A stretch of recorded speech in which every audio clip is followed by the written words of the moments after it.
Welcome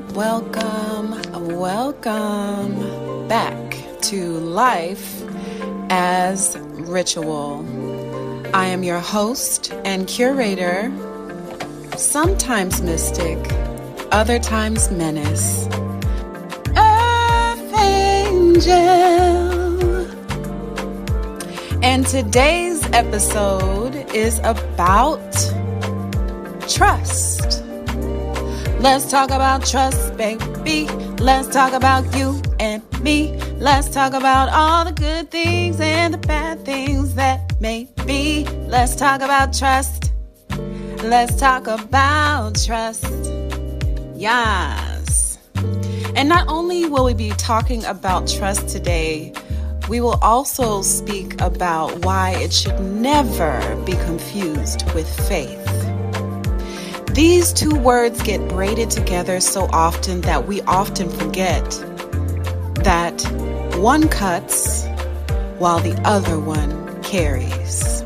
Now stay with me. Let me explain. Trust is not faith. Trust is not optimism. It is not hope. It is not belief in someone's potential. Trust is a lens that reveals what others may prefer to conceal.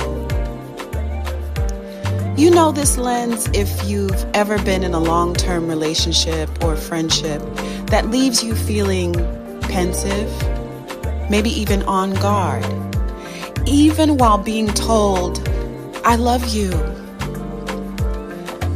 Trust notices what your body registers before your mouth can explain it. And faith, on the other hand, arrives after the cut is made.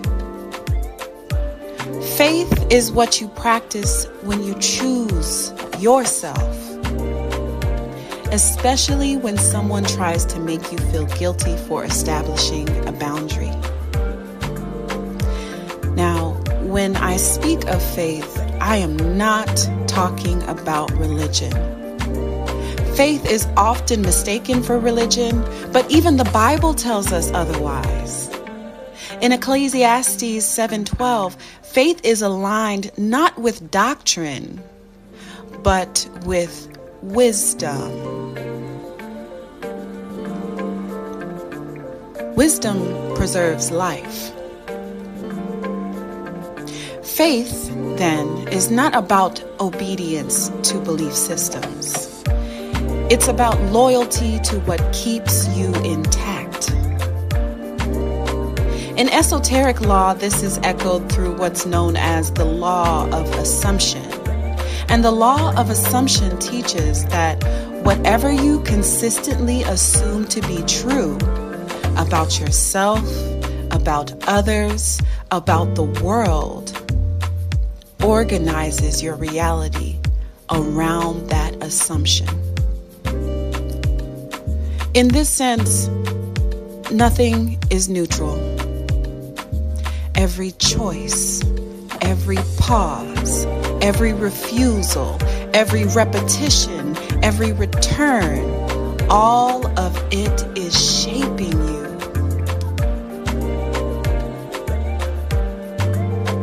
Now let's talk about behavior versus discipline. Trust is behavior. It is the decision to move without abandoning yourself, while faith is discipline. Not toward everyone, not toward everything, but toward your own capacity to respond effectively. Faith lives in the micro act, not the macro declaration. And without this discipline, faith mutates into control. And control is fear disguised as structure. I felt that one. Now, what's the shadow side of trust? Not every person, place, or thing is meant to be trusted. That's the shadow side. Some are blessed with the gift of discernment, and discernment is knowing what is and ain't. Intuition, on the other hand, is owning your perception of it. It is healthy to question, especially when someone's perspective begins shaping your truth more than your lived experience. You do not need to be understood in order to be real. I gotta say that again. You do not need to be understood in order to be real. Trust, or the absence of it, often begins in childhood. Infants and children develop based on the availability of their needs and the competence of the adults around them. But when vulnerability is not valued or protected, the child learns life is not safe and people are not reliable. This is the fracture point between naivety and malevolence. Fear-based living and trust-based living. And still, trust takes courage. Power, weight, and exchange. Trust is situational. It is shaped by resource exchange and power dynamics. Take a moment to ask yourself, what are you placing your weight on right now? And when you interrogate that person, group, place, or symbol of status, how does your body actually feel? Many discover that what they've been leaning on cannot bear the weight placed upon it, nor does it serve their highest good. This realization can create insecurity without irony, and that, my dear audience, is dangerous in itself.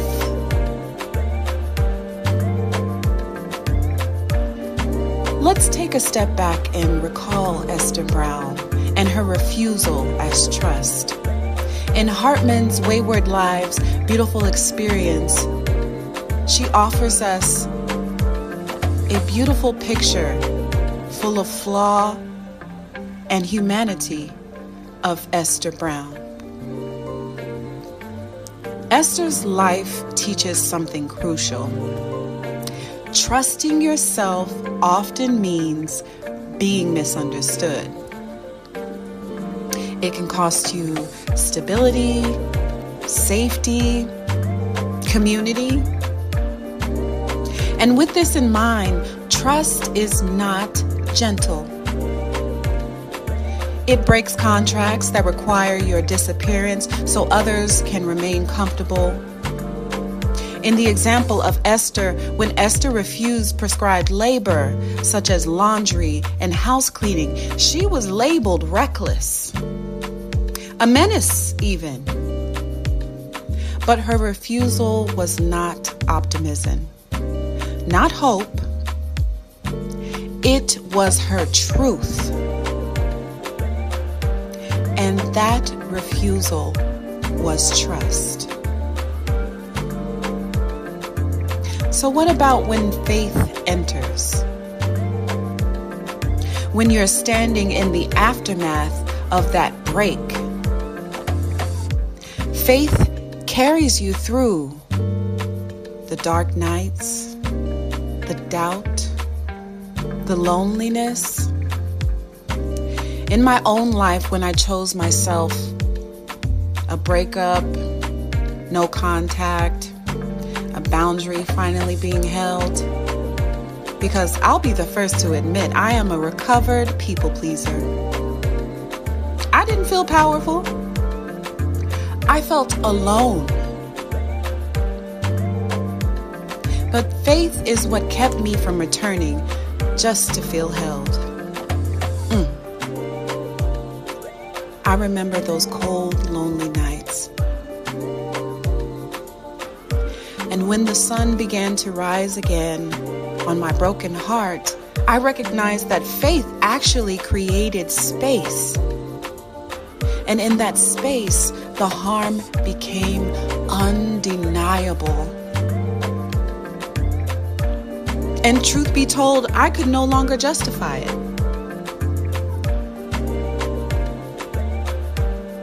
So, faith does not erase your grief. Let's be clear. It simply says, I will survive this without betraying myself. And choosing yourself often costs you people. But loneliness is not failure.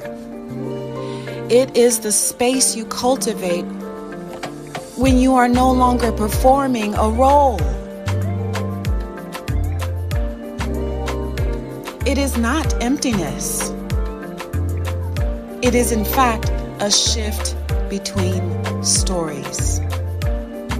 And that in between, that pause, is the ritual. Now, remember, trust does the cutting, while faith does the carrying. And both are sacred when practiced with self-love and care. So ask yourself, what does your body already know that your mind keeps negotiating?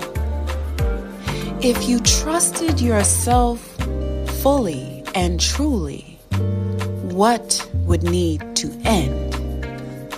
And if it ends, what kind of faith would you need to stay gone without becoming bitter?